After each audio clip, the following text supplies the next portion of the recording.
Earnings guidance is how a publicly traded company communicates earnings estimates or projections of its expected future financial performance to its shareholders and the broader market. This guidance typically includes forecasts for metrics such as revenues, earnings per share, and other key financial metrics. Earnings guidance is a way for companies to demonstrate transparency, set expectations for future performance, highlight growth plans, and help investors and analysts understand the company's business strategy.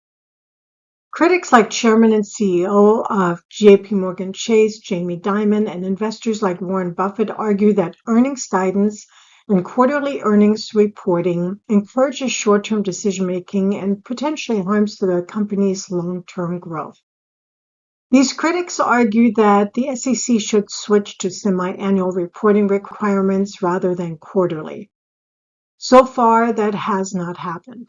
However, the UK rolled back its quarterly reporting requirement in 2014, only 7 years after first making the switch from semi-annual reporting.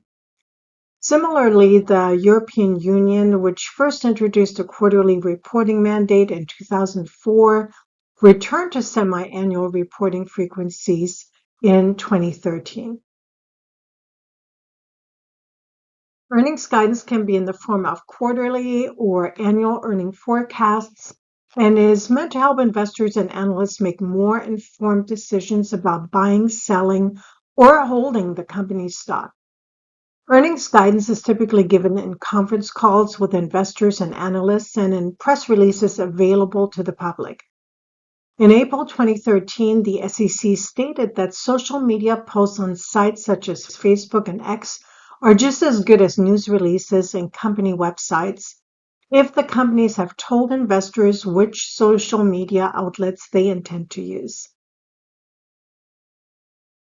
Here's an example for Brinker International, the parent company for Chili's Grill and Bar in Maggiano's Little Italy. In August 2025, Brinker released guidance regarding its fiscal year 2026, which begins in July 2025, and began with a cautionary statement that various risks could significantly change the actual results from what it forecasted. The forward-looking statement paragraph lists risks such as impact of general economic conditions, impact of current and potential tariffs and trade barriers, the impact of competition changes in consumer preferences, the impact of social media, terrorist act, cybersecurity, artificial intelligence, and phishing threats, to name just a few. The risk statement alone spans 18 rows of text. Brinker then went on to project its revenue for 2026 in the range of 5.6 to 5.7 billion, when its fiscal year 2025 revenue was reported as 5.4 billion. So a little bit of an increase for 2026 in terms of revenue. The press release also projected net income per diluted share of $9.90 to $10.50, an increase from the 2025 number of $8.90. The company also projected capital expenditures in weighted average shares. Earnings guidance statements are very important and can have a significant impact on the company's stock price. That is why it should be thoroughly vetted before earnings guidance is communicated.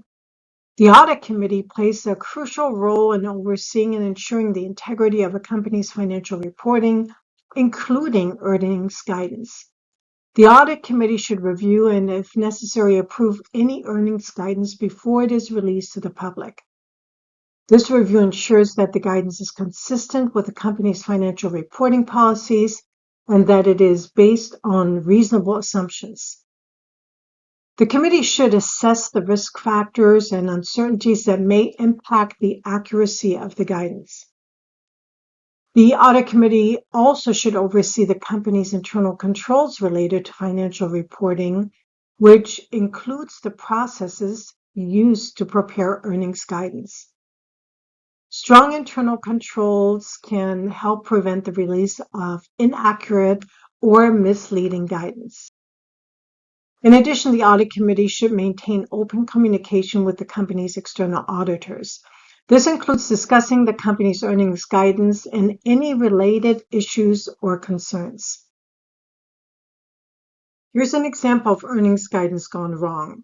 The Cheesecake Factory, a restaurant chain based in Calabasas, California, and one of my favorite restaurant chains, was involved in a securities enforcement action by the SEC in 2020.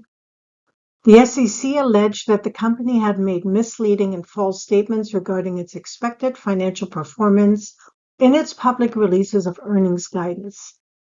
The key focus of the case were misleading disclosures and overly optimistic projections. The SEC alleged that the Cheesecake Factory made materially false and misleading statements and press releases in March and April 2020. These statements, made in the midst of the COVID-19 pandemic, included information about the company's expected financial performance, particularly regarding its first quarter 2020 results. The Cheesecake Factory had allegedly projected that its first quarter 2020 same-store sales would be only down 1 to 2%. However, these projections did not take into account the significant disruptions caused by the pandemic, including temporary restaurant closures and reduced customer traffic.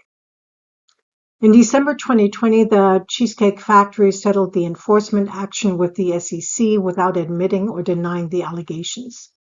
The company agreed to pay a $125,000 penalty and consented to a cease and desist order, which included refraining from future violations of certain securities laws. In summary, earnings guidance is a company's projection of its future performance, which is important for investors and analysts. The Cheesecake Factory case serves as an example of the consequences that can arise when a company provides misleading or false earnings guidance. The audit committee's responsibilities include reviewing and approving earnings guidance, assessing risk factors, overseeing internal controls, and communicating with external auditors to ensure the accuracy and transparency of such guidance.